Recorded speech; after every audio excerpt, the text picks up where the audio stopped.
India has 5 listed REITs right now, and together they have paid out more than 26,500 crore rupees to investors since 2019. You can buy into any one of them today for under 500 rupees. Most people still think real estate investing means buying a flat, dealing with builders for possession, and locking away 2 crore rupees for years. And today I want to show you what other option actually looks like. Hi, I'm Preeti. I run a community called Personal Finance Club where I speak with people about their money. Every single day, real questions, real habits, and the decisions that are actually keeping people up at night. Between that and an MBA in finance, I've come to realize that theory is the last thing anyone is short of right now. What is harder to find is someone telling you what is actually happening on the ground with real people, and what it genuinely takes to get your finances to a place where they stop stressing you out. That is what I'm here to do. So today we are going to talk about REITs.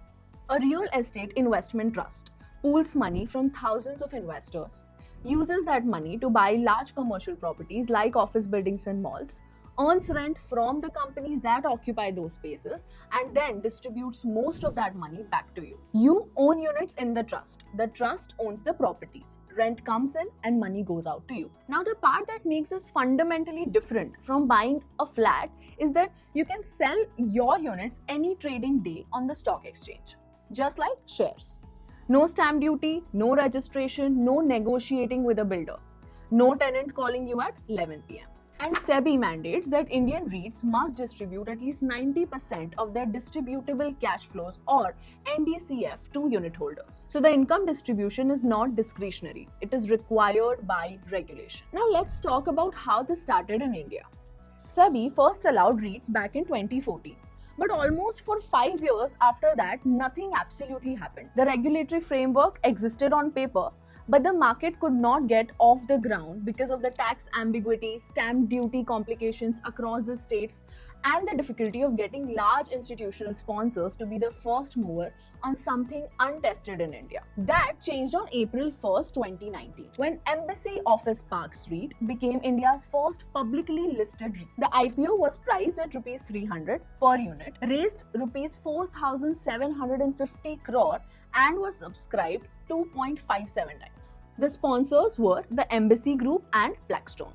After Embassy came Mindspace Business Parks REIT in 2020, Brookfield India Real Estate Trust in 2021, Nexus Select Trust in May 2023, which was India's first retail REIT, and Knowledge Realty Trust most recently.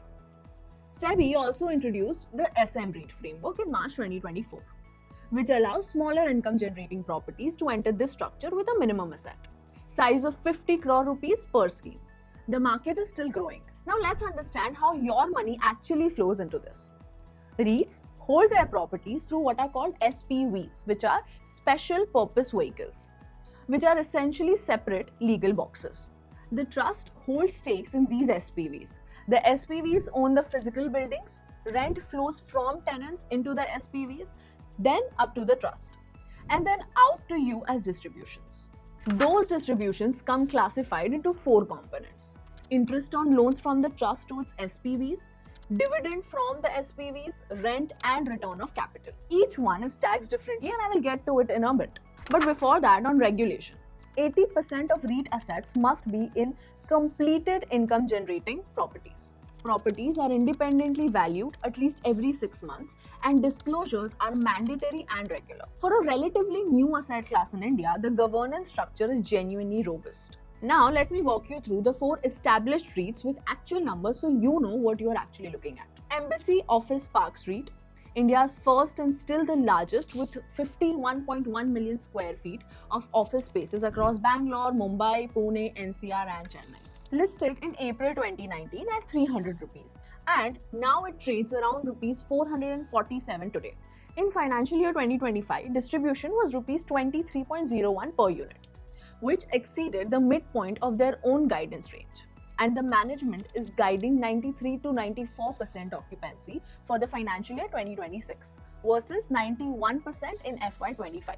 Since listing, Embassy has delivered a total CAGR of 12.2%, with 6.2% coming from distributions alone, each year on average. One thing to track specifically is that 30% of Embassy's leased area is occupied by technology companies.